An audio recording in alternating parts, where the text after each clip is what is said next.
Assalamualaikum warahmatullahi wabarakatuh. Baik, perkenalkan kami dari kelompok 5 atas nama Auliatus Syahrah oleh saya sendiri, Nur Aisyah, Dita Reski Alfiani, Nur Fadilah, dan Andi Alham Mulia.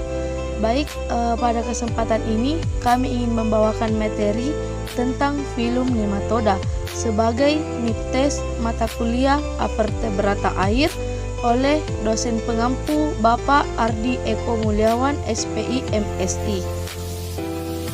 Oke, langsung saja morfologi nematoda. Nah, nematoda ini bisa juga disebut dengan cacing giling atau cacing gelang, merupakan cacing yang berada dalam filum nematoda atau terkadang juga disebut Nemadelminthus. Filum ini memiliki anggota beragam yang menghuni rentang lingkungan yang sangat luas. Menurut taksonomi, mereka dikelompokkan dalam superfilum Esdisozoa bersama dengan Arthropoda dan hewan-hewan lain yang melakukan ekdisis. Cacing ini tripoblastik tanpa segmen dan tertutup.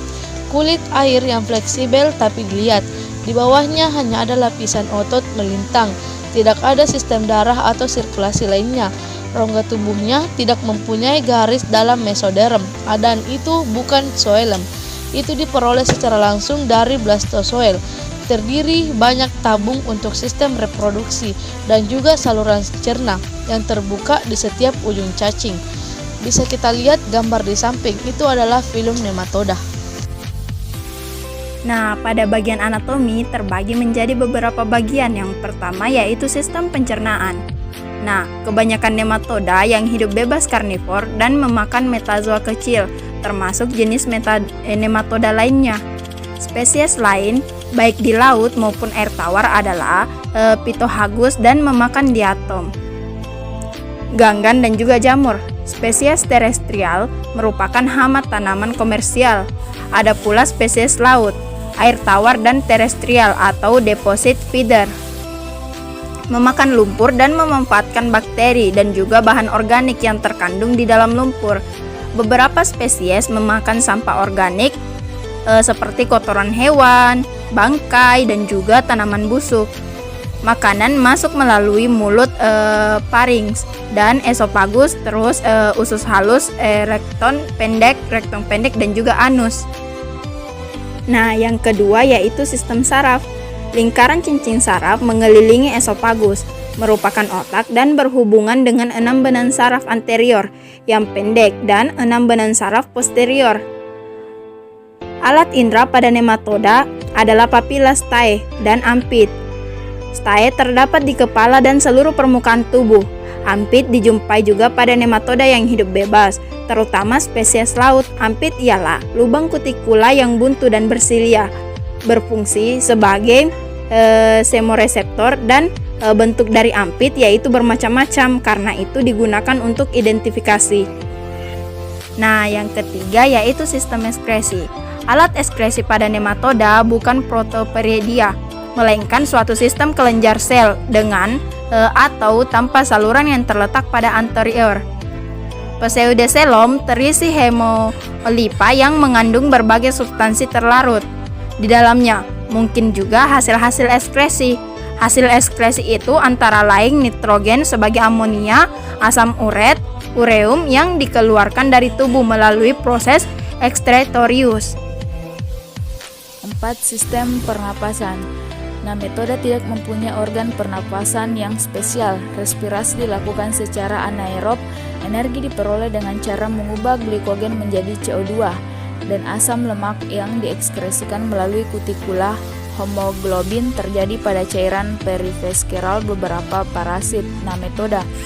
5. Sistem otot. Nematoda mempunyai 2 macam otot, yaitu 1. Somatik yang tidak mengkhusus atau yang terdiri dari 1 lapis langsung di bawah hipodermis. 2. Khusus yang memiliki berbagai fungsi tergantung pada lokasinya, yaitu sebagai contoh otot spikuler berguna untuk mengeluarkan spikulum pada yang jantan. Otot-otot dinding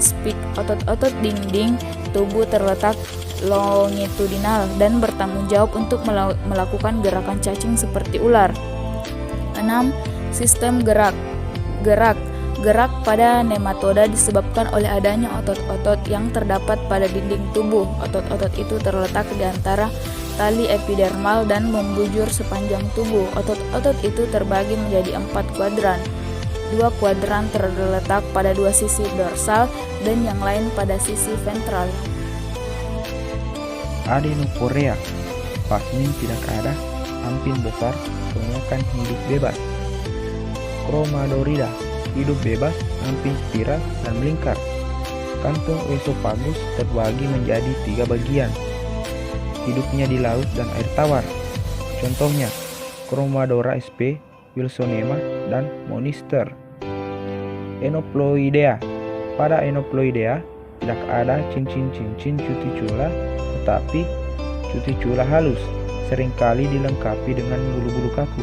Pada bagian ujung anterior terdapat 6 papillae labiales, 10 atau 12 bulu-bulu kaku di dalam 1 atau 2 gelang-gelang atau lingkaran.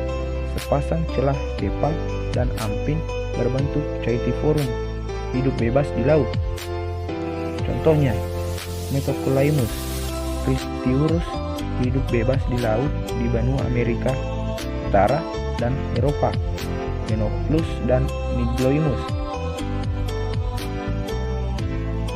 Dorilaemodea.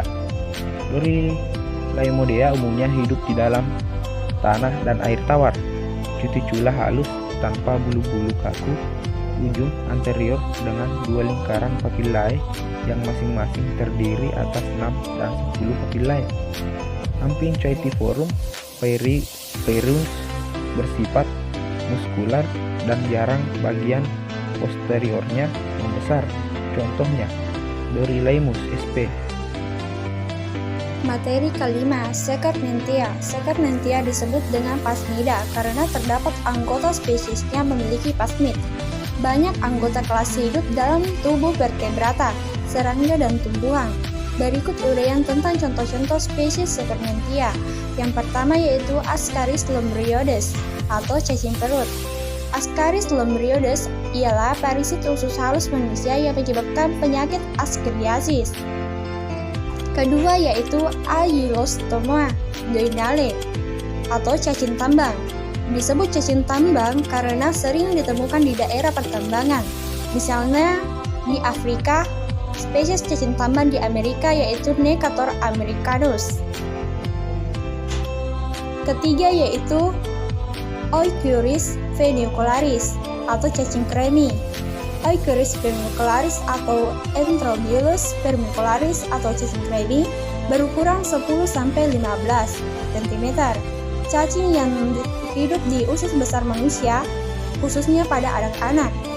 Keempat yaitu Wolferia bacfori, cacing filaria atau cacing rambut, yang hidup parasit di kelenjar getah bening atau limfa. Cacing menyebabkan penyakit kaki gajah, elephantiasis, atau filariasis.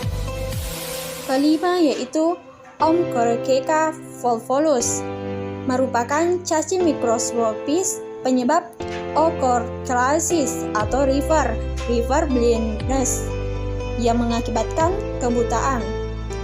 Faktor pembawa ialah lalat kecil, penghisap darah black fly atau similium. Cacing banyak terdapat di Afrika dan Amerika Selatan.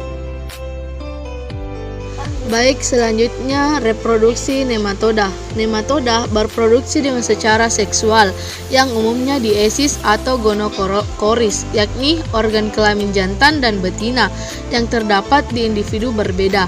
Fertilisasi terjadi secara internal di dalam tubuh cacing betina. Telur yang sudah dibuahi memiliki cangkang yang tebal dan keras.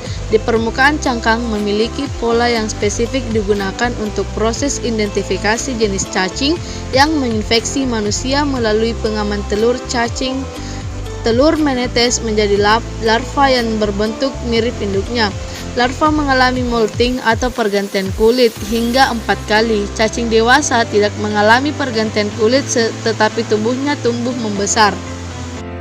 Nah, nilai ekonomis dari nematoda yaitu pada umumnya nematoda merugikan karena hidup sebagai parasit dan menyebabkan berbagai penyakit pada manusia dan tumbuhan.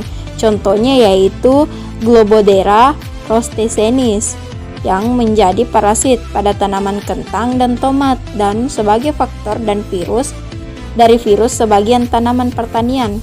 Tetapi ada juga loh kawan-kawan nematoda yang menjadi predator hama, misalnya ulat tanah. Terus yang selanjutnya yaitu Cyanorhabditis elegans merupakan nematoda yang hidup bebas di tanah dan telah lama digunakan sebagai organisme model untuk penelitian mengenai perkembangan hewan, termasuk juga perkembangan saraf karena mudah dikembangbiakan dan mudah dianalisis struktur genetikanya. NASA bahkan menggunakan Cyanorhabditis elegans untuk meneliti dampak gravitasi nol pada perkembangan otot dan fisiologinya dengan mengirim sampel cacing tersebut keluar angkasa selama 2 minggu. Okay, thank you for watching and attention. Wassalamualaikum warahmatullahi wabarakatuh.